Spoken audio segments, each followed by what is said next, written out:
ನೀವು ನೋಡ್ತಾ ಇದ್ದೀರಿ ಸಾವಿರಾರು ಸಂಖ್ಯೆಯಲ್ಲಿ ಭಕ್ತಾದಿಗಳು ಬರ್ತಾರ ದೇವಿ ದರ್ಶನಕ್ಕಾಗಿ ದ್ಯಾಮವ್ವನ ದರ್ಶನಕ್ಕಾಗಿ ತುಂಬಾ ವಿಶೇಷವಾಗಿ ನಡೆಯುತ್ತೆ. ಪ್ರತಿ 5 ವರ್ಷಕ್ಕೊಮ್ಮೆ ಜಾತ್ರೆ ಇದೆ. ನೀವು ನೋಡ್ತಾ ಇದ್ದೀರಿ ಸರ್, ಇದು ದೇವಸ್ಥಾನ ಇರೋದು ಮೇಲ್ಗಡೆ. ಆದರೆ ನಾವು ದೇವತಾ ಕಾರ್ಯಕ್ರಮ ಮಾಡಬೇಕು ಅಂತ ಬಂದಾಗ ನಾವು ದೇವಸ್ಥಾನದಲ್ಲಿ ಏನು ಮಾಡ್ತೀವಿ, ಇದೇ ಮೂರ್ತಿಗೆ ಬಣ್ಣ ಹಚ್ಚಿಸ್ತೀವಿ. ಪೇಂಟ್ ಅಂತವಲ್ಲ, ಅದು ಬಣ್ಣ ಹಚ್ಚಿಸ್ತೀವಿ. ಬಣ್ಣ ಹಚ್ಚಿಸಿ ಬೆಳಗಿನ ಜಾವ 5 ಗಂಟೆಗೆ ದೃಷ್ಟಿ ಬರೆಯುವ ಕಾರ್ಯಕ್ರಮ ಅಂತ ಇರ್ತೀವಿ. ದೃಷ್ಟಿ ಅಂದರೆ ಕಣ್ಣುಗಳಿಗೆ ದೃಷ್ಟಿ ಬರೀತಾರೆ. ಈ ಕಣ್ಣುಗಳೆಲ್ಲ ದೃಷ್ಟಿ ಬರೀತಾರೆ, ಬರೋದು. ಆಮೇಲೆ ಪೂಜಾ ಮಾಡ್ತಾರೆ. ಪೂಜಾ ಮಾಡಿದ ನಂತರ ದೇವಿ ಸ್ಥಾಪನೆ ಆಗುತ್ತೆ. ದೇವಿ ಸ್ಥಾಪನೆ ಆದ ನಂತರ ಹೋಮ ಹವನಗಳು ನಡೀತವೆ. ನಡೆದ ನಂತರ ಸಾಯಂಕಾಲ ಅದೇ ಆಸಾದಿಯನ್ನು ಈ ರಂಗ ಅನ್ನೋದು ಹಾಕಿ ಅಲ್ಲಿ ದೇವಸ್ಥಾನ ಮುಂದೆ ಹಾಕಿ ಪೂಜಾ ವಿಧಾನಗಳನ್ನು ಮಾಡಿ ಅವು ಗಟ್ಟಿಗಡಿಗೆ ಅನ್ನೋದಲ್ಲ, ಅವನ್ನೆಲ್ಲ 13 ಜನ ಬಾಬುದಾರ ಅಂತಿದ್ದಾರೆ, ಅವ್ರ ಮನೆಗೆ ವಿತರಣೆ ಮಾಡಿರ್ತವೆ. ಮತ್ತೆ ಮಂಗಳವಾರ ರಾತ್ರಿ ಅವನ್ನ ಮತ್ತೆ ಪುನಃ ಈ ದೇವಸ್ಥಾನದಾಗೆ, ಇದು ಚೌತ್ ಮನಿ ಕಟ್ಟಿ ಅಂತೀವಿ. ಇಲ್ಲಿ ಕೆಲವೊಬ್ರು ಪಾದಗಟ್ಟಿ ಅಂತಾರೆ, ಕೆಲವೊಂದು ಕಡೆ. ನಮ್ಮಲ್ಲಿ ಚೌತ್ ಮನಿ ಅಂತೇವೆ ನಾವು, ನಮ್ಮಲ್ಲಿ ಆಡು ಭಾಷೆ ಒಳಗೆ.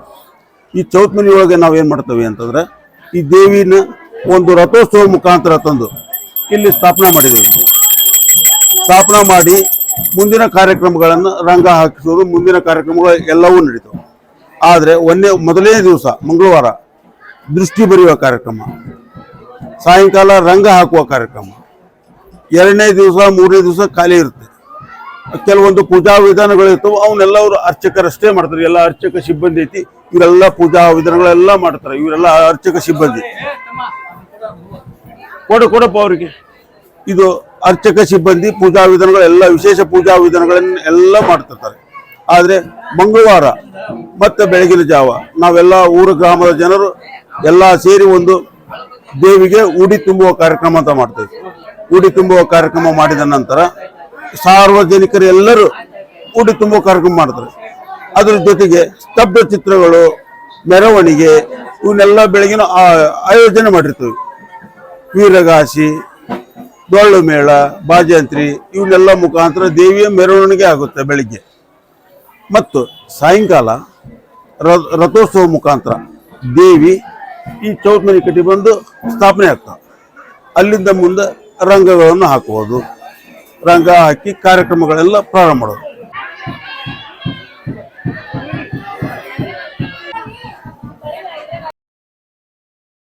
ನಾವು 5ನೇ ದಿವಸ ಈ ದೇವಿ ಬಂದು ಈ ಚೌತ್ ಮನೆಯಲ್ಲಿ ಸ್ಥಾಪನೆ ಮಾಡಿದ ಮೇಲೆ ಪೂಜಾ ವಿಧಾನಗಳು, ಆರಾಧನೆ ಎಲ್ಲ ಮುಗಿದ ನಂತರ ಭಕ್ತರಿಂದ ಹರಕೆ ಸಮರ್ಪಣೆ ಆಗುತ್ತೆ.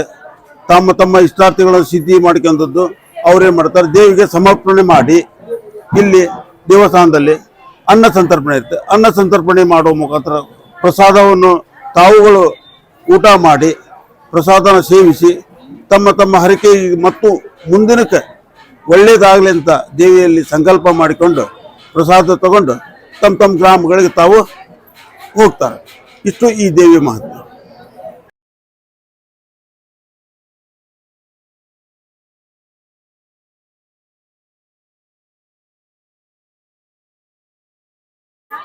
ಈ ಸನ್ನಿಧಿಯಲ್ಲಿ ಅನ್ನ ಸಂತರ್ಪಣೆ ಕಾರ್ಯಕ್ರಮ ಯಾವ ತರ ಇದೆ ಅನ್ನೋದನ್ನ ನಾನು ನಿಮಗೆ ತೋರಿಸ್ತೀನಿ. ಇವಾಗ ಹೋಗ್ತಾ ಇದ್ದೀವಿ ಅನ್ನ ಸಂತರ್ಪಣೆ ನಡೆಯೋ ಕಡೆ. ಸರ್, ಈಗ ನಾವು ಮುಂದಿನ ಕಾರ್ಯಕ್ರಮ ಅನ್ನ ಸಂತರ್ಪಣೆ ನಡೆಯೋ ಜಾಗಕ್ಕೆ ಹೊಂಟಿದ್ದೀವಿ.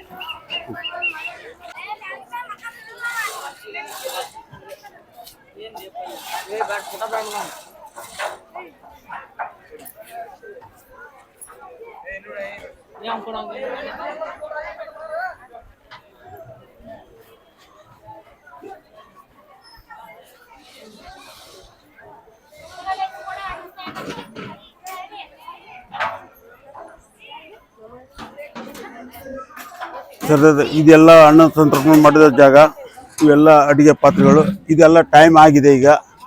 ಈಗ ಟೈಮ್ ಆಗಿದ ನಂತರ ಈಗಾಗಲೇ ಅನ್ನ ಸಂತರ್ಪಣೆ ಬೆಳಗಿನ 10 ಗಂಟೆಗೆ ಪ್ರಾರಂಭವಾಗಿತ್ತು.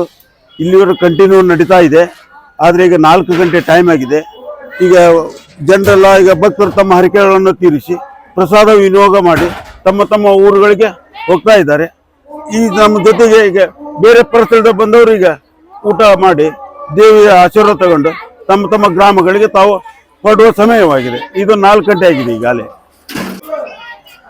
ಸರ್, ದೇವಿಯು ದೇವಸ್ಥಾನದಿಂದ ಈ ಚೌತ್ಮನಿ ಕಟ್ಟಿ ಬರಬೇಕು. ಈ ರಥವನ್ನು ಇದರ ಮುಖಾಂತರವಾಗಿ ಬರುವುದು. ಈ ರಥಕ್ಕಾಗಿ ಇದನ್ನ ಕರಾವಳಿ ತೀರದಲ್ಲಿ ನುರಿತ ಕೆಲಸಗಾರರಿಂದ ಮಾಡಿಸಿ ಇವೆಲ್ಲ ಚಿತ್ರಗಳನ್ನು ಬಿಡಿಸಿ ಈ ದೇವರಿಗೆ ಕಳಸಾರೋಹಣ ಮಾಡೋದ್ರ ಮುಖಾಂತರ ದೇವಿಯನ್ನು ಈ ರಥದಲ್ಲಿ ಕುಂದಿರಿಸಿಕೊಂಡು ಇಲ್ಲಿ ಈ ಭಾಗದಲ್ಲಿ ದೇವಿಯ ಮೂರ್ತಿಯನ್ನು ಕುಂದಿರಿಸಿಕೊಂಡು ಈ ಚೌತ್ಮನಿ ಕಟ್ಟಿಗೆ ತಂದಿರುತ್ತೇವೆ. ಇದು ರಥದ ವಿಶೇಷ. ಇದನ್ನು ಕರಾವಳಿ ತೀರದಲ್ಲಿ ಇದಕ್ಕೆ ದೇವಾನುದೇವತೆಗಳ ಸಮೂಹವೇ ಇದರೊಳಗೆ ಇದೆ. ಈ ರಥದೊಳಗ ದೇವಿನ ಎಷ್ಟು ಆರಾಧನೆ ಮಾಡ್ತೀವಿ, ಈ ರಥಕ್ಕೂ ಅಷ್ಟೇ ಆರಾಧನೆ ಮಾಡುತ್ತೇವೆ ನಾವು.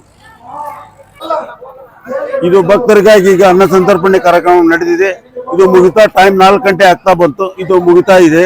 ಮುಂದೆ ಸಾಯಂಕಾಲ ಭಕ್ತರಿಗಾಗಿ ರಸಮಂಜರಿ ಕಾರ್ಯಕ್ರಮವನ್ನು ಏರ್ಪಡಿಸ್ತೀವಿ. ಅದರ ಪೂರ್ವ ತಯಾರಿಗಳನ್ನು ನೋಡುವ. ಸರ್, ಬನ್ನಿ ಹೋಗೋಣ, ನಾವು ನೋಡುವ ತಯಾರಿ ನೋಡುವ.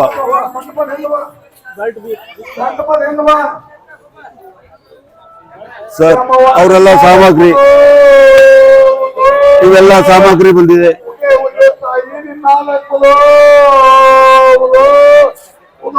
ರಸಮಂಜರಿ ಕಾರ್ಯಕ್ರಮಕ್ಕಾಗಿ ಎಲ್ಲ ಪೂರ್ವ ತಯಾರಿಗಳನ್ನು ಮಾಡ್ತಾ ಇದ್ದಾರೆ. ವೇದಿಕೆ ತಯಾರಾಗ್ತಾ ಇದೆ.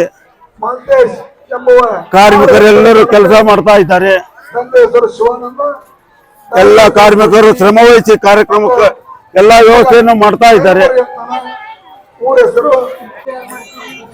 ಸರ್, ನಾನು ಮೋಟೇಬಿನು ಗ್ರಾಮದ ಗ್ರಾಮ ದೇವತಾ ಕಮಿಟಿಯ ಪ್ರಧಾನ ಸದಸ್ಯನಾಗಿದ್ದು ಮತ್ತು ಈ ದೇವತಾ ಜಾತ್ರಾ ಮಹೋತ್ಸವವು ಪ್ರತಿ 5 ವರ್ಷಕ್ಕೊಮ್ಮೆ ನಡೆಯುತ್ತದೆ.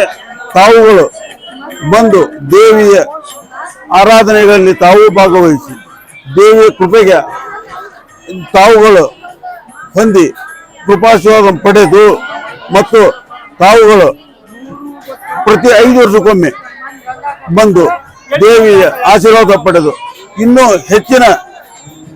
ಹೆಚ್ಚಿನ ಒಂದು ಆಸಕ್ತಿ ತೋರಿಸಿ ನಾವು ಅದ್ರ ಜೊತೆಗೆ ಪ್ರಧಾನ ಕಮಿಟಿಯವರು ಇನ್ನೂ ಹೆಚ್ಚಿನ ನಿಮಗೆ ವ್ಯವಸ್ಥೆಗಳನ್ನು ಮಾಡಿ ನಿಮ್ಗೆಲ್ಲರಿಗೂ ಮುಂದಿನ ವರ್ಷಕ್ಕೆ ದೇವತೆಗೆ ಬರಲು ನಿಮ್ಮೆಲ್ಲರನ್ನು ಆಹ್ವಾನ ಮಾಡುತ್ತೇನೆ. ನಮಸ್ಕಾರ. ಎಂದಿನಂತೆ ಇವತ್ತಿನ ಲಾಗನ್ನ ಮುಗಿಸೋ ಸಮಯ. ನಿಮ್ಮ ಪ್ರೀತಿ, ಪ್ರೋತ್ಸಾಹ, ಆಶೀರ್ವಾದ ಸದಾ ನನ್ನ ಮೇಲೆ ಇರಲಿ ಅಂತ ಕೇಳ್ಕೊಳ್ತಾ ಮತ್ತೆ ಮುಂದಿನ ವಿಡಿಯೋದಲ್ಲಿ ಸಿಗ್ತೇನೆ.